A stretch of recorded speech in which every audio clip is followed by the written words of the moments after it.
Good morning students. BSc part second के paper second organic chemistry में हम पढ़ रहे थे ईथर एंड एपॉक्साइड्स। पिछले 2 लेक्चर्स में हम पढ़ चुके हैं कि ईथर क्या होता है, ईथर की क्या संरचना होती है, ईथर के केमिकल प्रॉपर्टीज आज हम डिस्कस करेंगे, ईथर की फिजिकल प्रॉपर्टीज भी डिस्कस करेंगे। हम कर चुके हैं ईथर के बनाने की विधियां, और ईथर की जो सिंथेसिस है वो बहुत इंपॉर्टेंट सिंथेसिस है, जैसे कि विलियमसन ईथर सिंथेसिस एग्जाम्स में पूछते हैं, तो ये बहुत इंपॉर्टेंट रिएक्शन है। आज हम करते हैं इसकी फिजिकल प्रॉपर्टीज। ईथर एक बहुत अच्छा विलायक है और अधिकतर अभिक्रियाओं के अंदर हम ईथर को विलायक के रूप में काम में लेते हैं, क्योंकि एक उदासीन विलयन होता है और ये कई सारे ऑर्गेनिक कंपाउंड्स को अपने आप में डिसॉल्व कर लेता है, इसके अंदर डिसॉल्व हो जाते हैं ऑर्गेनिक कंपाउंड्स, इसलिए ये एक इम्पॉर्टेंट विलायक है, एक आवश्यक विलायक की तरह ये कार्य करता है। तो आज हम इसके भौतिक गुणधर्म या फिजिकल प्रॉपर्टीज के बारे में पढ़ेंगे। तो आज ये हम स्टार्ट करते हैं ईथर और उसकी फिजिकल प्रॉपर्टीज। तो उसके गुणधर्म क्या है, भौतिक गुणधर्म क्या है कि ईथर एक बहुत अच्छा मॉलिक्यूल है और उसके अंदर एक नेट डाइपोल मोमेंट या द्विध्रुव आघूर्ण पाया जाता है। और वो क्यों पाया जाता है इसके अंदर, क्योंकि कार्बन और ऑक्सीजन के बीच के अंदर ध्रुवणता है। इस बॉन्ड की ध्रुवणता के कारण यहाँ पर पोलैरिटी या ध्रुवणता पाई जाती है। इसी तरह ये ईथर जो है वो लगभग, क्योंकि हमने इसको माना है कि ये जल से रिजेंबल करता है, जल के स्ट्रक्चर से इसका स्ट्रक्चर मिलता जुलता है। जल में भी 2 हाइड्रोजन और 1 ऑक्सीजन है, यहाँ पर 2 एल्काइल ग्रुप हैं और 1 ऑक्सीजन है, तो ये जल से इसका स्ट्रक्चर मिलता जुलता है। इसकी जो बॉइलिंग पॉइंट या इसका जो क्वथनांक है वो एल्केन की अपेक्षा बराबर ज़्यादा होता है, लेकिन अल्कोहल की अपेक्षा अल्कोहल्स के क्वथनांक गलनांक ज़्यादा होते हैं और ईथर के कम होते हैं। और इसके अंदर ये जल में बहुत कम विलय होता है, जल में विलय नहीं हो पाता है, इसकी जल के अंदर इसकी विलायकता कम होती है। तो आइए अब हम एक एक प्रॉपर्टी को डिटेल के अंदर पढ़ते हैं। तो सबसे पहले हम लेते हैं डाइपोल मोमेंट। डाइपोल मोमेंट क्या होता है, और डाइपोल मतलब द्विध्रुव आघूर्ण आप जानते होंगे, द्विध्रुव आघूर्ण क्या होता है। तो हम एक सदिश राशि है, तो हम लिखते हैं कि डाइपोल मोमेंट या द्विध्रुव आघूर्ण किसे कहते हैं, ये सब जानते हैं आप। यहाँ पर जो स्ट्रक्चर हम देख रहे हैं, ईथर का स्ट्रक्चर कैसा है, एक ऑक्सीजन है, एक ये कार्बन एटम और ये कार्बन एटम। कार्बन एटम किसका है, एल्काइल ग्रुप का। मान लीजिए हमने लिखा यहाँ पर CH3 और ये CH3। CH3 क्या है, एल्काइल ग्रुप है, जिसको कि हम R से डिनोट करते हैं, एल्काइल ग्रुप है। तो कोई भी एल्काइल ग्रुप होगा उसके अंदर कार्बन प्रेजेंट होगा, और यहाँ पर ऑक्सीजन पर 2 lone pair of electrons present हैं, और उसके कारण इसके अंदर पोलैरिटी आ जाती है। कौन से ग्रुप बॉन्ड में पोलैरिटी आ जाती है, कार्बन और जो ऑक्सीजन का बंध है, इस बंध के अंदर जो बॉन्ड के इलेक्ट्रॉन्स है वहां कहाँ चले जाएंगे, ऑक्सीजन के पास। इस पर डेल्टा नेगेटिव और इस पर डेल्टा पॉजिटिव चार्ज आ जाएगा, मतलब इस पर धनात्मक आवेश आ जाएगा और इस पर ऋणात्मक आवेश आ जाएगा, जिसके कारण इस ये जो बंध के इलेक्ट्रॉन है कहाँ सरक जाएंगे, ऑक्सीजन के ज्यादा नजदीक सरक जाएंगे, और कार्बन पर थोड़ा सा ऋण चार्ज जो है कम हो जाएगा, इससे धनात्मक आवेश आ जाएगा और यहाँ पर ऋणात्मक आवेश आ जाएगा। और इस ध्रुवणता के कारण यहाँ पर इस बॉन्ड के अंदर ध्रुवणता है, कार्बन ऑक्सीजन के बीच के बॉन्ड में ध्रुवणता है, और यहाँ पर lone pair of electrons present हैं। तो ये लोन पेयर इलेक्ट्रॉन्स क्या करेंगे, इस जो बॉन्ड के इलेक्ट्रॉन्स हैं, ये जो बॉन्ड के इलेक्ट्रॉन्स हैं इनके साथ इनका घर्षण होगा, मतलब रिपल्शन होगा, और ये क्या करेंगे, धक्का देंगे, जिसके कारण क्या होगा, ये जो बॉन्ड है ये होना कैसा चाहिए हमको, हम जैसे मान के चलते हैं कार्बन और ऑक्सीजन, कार्बन का जो बंध है वो 180 डिग्री का होना चाहिए, ऐसा हम मान के चलते हैं कि ये रेखीय मॉलिक्यूल है और इसका जो बंध है वो 180 डिग्री होना चाहिए, लेकिन कार्बन और ऑक्सीजन के बीच का बॉन्ड, लेकिन ये होता नहीं है। और क्यों नहीं हो रहा है, क्योंकि यहाँ पर जो लोन पेयर ऑफ इलेक्ट्रॉन्स या ये जो इलेक्ट्रॉन है, इलेक्ट्रॉन पेयर है, ये क्या करेगा, इस बंदी इलेक्ट्रॉन को, ये जो बंध है कार्बन ऑक्सीजन के बीच के जो बंध के इलेक्ट्रॉन है, इनको अपनी ओर से दूर की ओर धकेलेगा, और इसके कारण ये जो बंध है वो कितने का रह जाएगा, 110 डिग्री का रह जाएगा।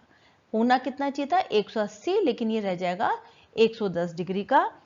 और इसके रहने का कारण आपको बताया है, इसके रहने का कारण क्या है? द्विध्रुव आघूर्ण, इसके कारण ये रह जाएगा। कितना आघूर्ण होता है इसके मॉलिक्यूल के अंदर? ये रहता है 1.18 dB, इतना आघूर्ण रहता है। और क्योंकि ये सदिश राशि है, ये जो द्विध्रुव आघूर्ण है डायरेक्शन होता है, इसके अंदर एक दिशा होती है, तो हम इसका जो मान है वो इतना मानते हैं कि इतनी इसकी वैल्यू है। और एक ये सदिश राशि, एक दिशा के अंदर ये बल लगता है। तो इस द्विध्रुव आघूर्ण के कारण ईथर का जो अणु है, देखिए यहाँ पे ये स्ट्रक्चर, ईथर के अणु के अंदर 110.9 डिग्री का एंगल है और ये जिसकी बॉन्ड लेंथ है। तो इसके कारण क्या होगा? ये थोड़ा सा इसके अंदर पोलैरिटी आ जाती है, पोलैरिटी या ध्रुवीय मॉलिक्यूल हो जाता है, लेकिन इसके कारण इसकी विलयता पर कोई प्रभाव नहीं पड़ता है। इसकी विलयता और इसकी जो क्वथनांक गलनांक है उसके ऊपर ज्यादा प्रभाव नहीं पड़ता है। तो आपने समझ लिया द्विध्रुव आघूर्ण क्या होता है और ईथर के अंदर कितने प्रकार का, किस प्रकार का द्विध्रुव आघूर्ण पाया जाता है। अब हम बात करते हैं इसकी किस तरह से ईथर दिखाई देता है। आपने देखा होगा ईथर जो होता है वो किस तरह से होता है? सॉल्वेंट लिक्विड फॉर्म में होता है, जलरी या लिक्विड फॉर्म में या द्रव अवस्था में पाया जाता है। इसकी अवस्था द्रव अवस्था होती है। और जो बिल्कुल लोअर मॉलिक्यूल्स होते हैं, जो छोटे मॉलिक्यूल्स होते हैं जिसके अंदर की कार्बन छोटा होता है या निम्नतम सदस्य जो होते हैं वो गैसीय अवस्था में भी होते हैं। तो जो निम्नतर सदस्य हैं, निम्नतर जो ईथर हैं वो गैसीय अवस्था में भी पाए जा सकते हैं। इनकी अवस्था गैसीय अवस्था भी हो सकती है। तो ये इसका फिजिकल प्रॉपर्टी हो गई इसकी। पहला देखने में ईथर कैसे होते हैं। दूसरा हम देखते हैं कि इसकी जो वाष्प है वो अत्यंत ज्वलनशील होती है और उसका उपयोग बड़ी सावधानी से हमको करना चाहिए। मतलब जो ईथर है वो वाष्पशील होता है। क्यों वाष्पशील होता है? क्योंकि जल्दी से उड़ जाता है। इसके अंदर जो एक मॉलिक्यूल से दूसरे मॉलिक्यूल के जो बीच का बंध है वो कमजोर होता है और आसानी से वो उड़ जाता है, इसलिए ये वाष्पशील होता है।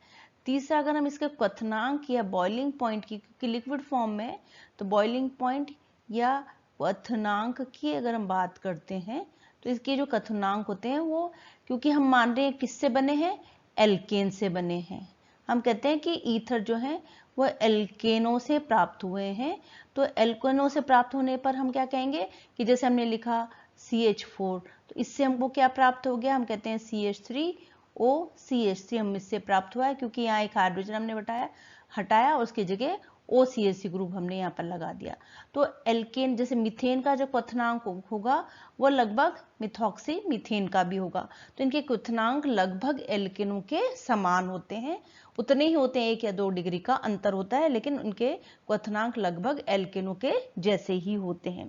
लेकिन अगर हम इसके आइसोमर की बात करें, जैसे हमने लिखा, हम कहते हैं कि ईथर का जो आइसोमर होता है, समावयी क्या होता है? एल्कोहल इसका समावयी होता है। ईथर का समावयी हमेशा एल्कोहल होते हैं। तो एल्कोहल के जो बॉइलिंग पॉइंट होते हैं वो अधिक होते हैं, इनके बॉइलिंग पॉइंट ईथर की अपेक्षा अधिक होते हैं।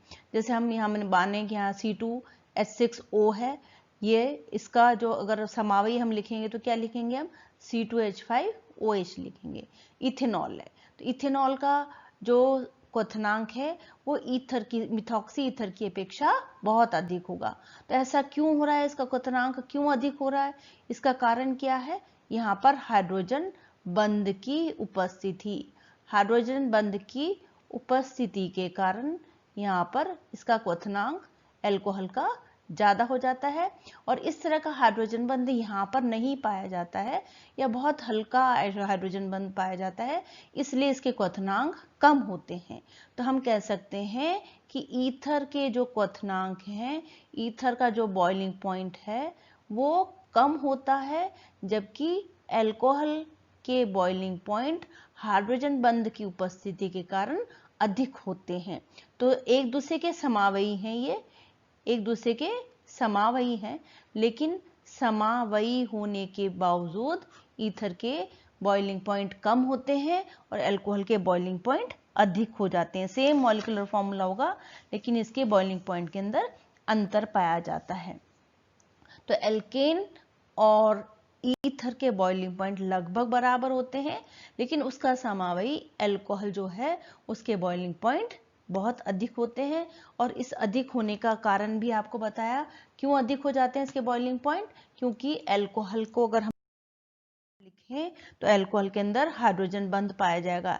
अल्कोहल हम यूं लिखते हैं C2H5, OH हमने लिखा, यहाँ पर ऑक्सीजन पर lone pair of electron present है, और ये जो बंध है इसके अंदर यहाँ पर डेल्टा नेगेटिव, यहाँ पर डेल्टा पॉजिटिव चार्ज आ जाता है।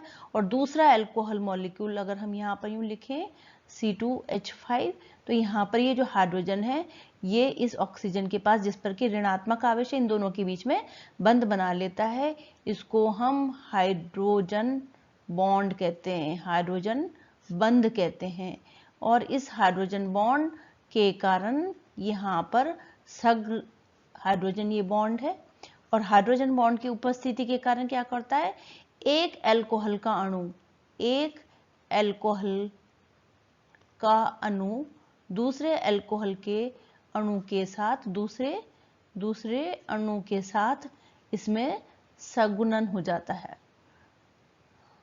है और इस सगुणन के कारण या एसोसिएशन के कारण यहाँ पर मॉलिक्यूल आपस में जुड़ जाते हैं, ये आपस में जुड़ जाते हैं। और उनको तोड़ने के लिए हमको अधिक ऊर्जा की आवश्यकता होती है, और ज़्यादा अगर हम ऊर्जा लगाते हैं, ज़्यादा एनर्जी लगाते हैं हम, तो क्या होगा, उसके बॉइलिंग पॉइंट भी अधिक हो जाते हैं। इसलिए यहाँ पर अल्कोहल के बॉइलिंग पॉइंट ईथर की अपेक्षा अधिक होते हैं। नेक्स्ट है कि ईथर की विलयशीलता या विलायक गुण कैसा होता है। विलायक गुण कैसा होता है ईथर का हमको पढ़ना है। तो ईथर क्या है, जल लगभग ये न्यूट्रल या उदासीन अणु है, उदासीन अणु है। यहाँ पर कोई पोलैरिटी है, इसके अंदर ध्रुवणता है, लेकिन बहुत कम ध्रुवीय है, कम ध्रुवीय अणु है ये, और इसके अंदर पोलैरिटी नहीं होती, लगभग नहीं होती है। इसलिए यहाँ पर क्या होगा, हाइड्रोजन बंध नहीं बन पाता है, हाइड्रोजन बंध की कमी है यहाँ पर, और ये जल में विलय नहीं हो पाता, जल में ये विलय नहीं होता है, नहीं हो पाता है। समझ गए आगे आपको। तो जल में विलयता क्यों नहीं होती, क्योंकि यहाँ पर हाइड्रोजन बंध नहीं बन पाता। हाइड्रोजन बंध क्यों नहीं बन पाता है, क्योंकि यहाँ पर इतना ध्रुवीय नहीं है ये कि हाइड्रोजन के साथ बंध बना सके। हाइड्रोजन जो जल का अणु है वो ज्यादा ध्रुवीय होता है, इसलिए यहाँ पर हाइड्रोजन बंध ये नहीं बना पाता और जल में इसकी विलयता नहीं हो पाती। लेकिन अगर हम कुछ मात्रा में हम यहाँ पर अल्कोहल ऐड कर देते हैं, यहाँ पर अल्कोहल ऐड कर देते हैं हम, तब ये जल में विलय हो जाता है। जल में इसके अंदर ये वाटर सॉल्यूबल हो जाता है, और आफ्टर एडिंग अल्कोहल की कुछ मात्रा को अगर हम इसके अंदर विलय डाल देते हैं तो ये इसकी विलयशीलता बढ़ जाती है और ये जल के अंदर विलय हो जाता है। तो हमने अब कुछ पॉइंट डिस्कस किए। आज के पॉइंट्स क्या क्या डिस्कस किए हमने, इसका विलायक गुण डिस्कस किया, इसमें ध्रुवणता कैसे पाई जाती है वो हमने डिस्कस किया, और इसके क्वथनांक और गलनांक के बारे में, क्वथनांक के बारे में बात की कि इसके क्वथनांक एल्केन की अपेक्षा लगभग बराबर होते हैं, लेकिन अल्कोहलों की अपेक्षा कम होते हैं। इसीलिए हमको ईथर जो है वो बहुत अच्छा सॉल्वेंट है, वाष्पशील है, ये है ना, एवोपरेट हो जाता है ये जल्दी से। क्यों हो जाता है, क्योंकि इसके बॉइलिंग पॉइंट कम होते हैं, और इसको हम एनेस्थेटिक की तरह काम में लेते हैं, निश्चेतनक की तरह हम यहाँ पर इसको काम में लेते हैं। तो ये हो गई इसकी फिजिकल प्रॉपर्टीज। तो नेक्स्ट लेक्चर में हम पढ़ेंगे इसकी केमिकल प्रॉपर्टीज। तो ईथर की फिजिकल प्रॉपर्टीज आपको अच्छी तरह से समझ में आ गई होंगी। Thank you.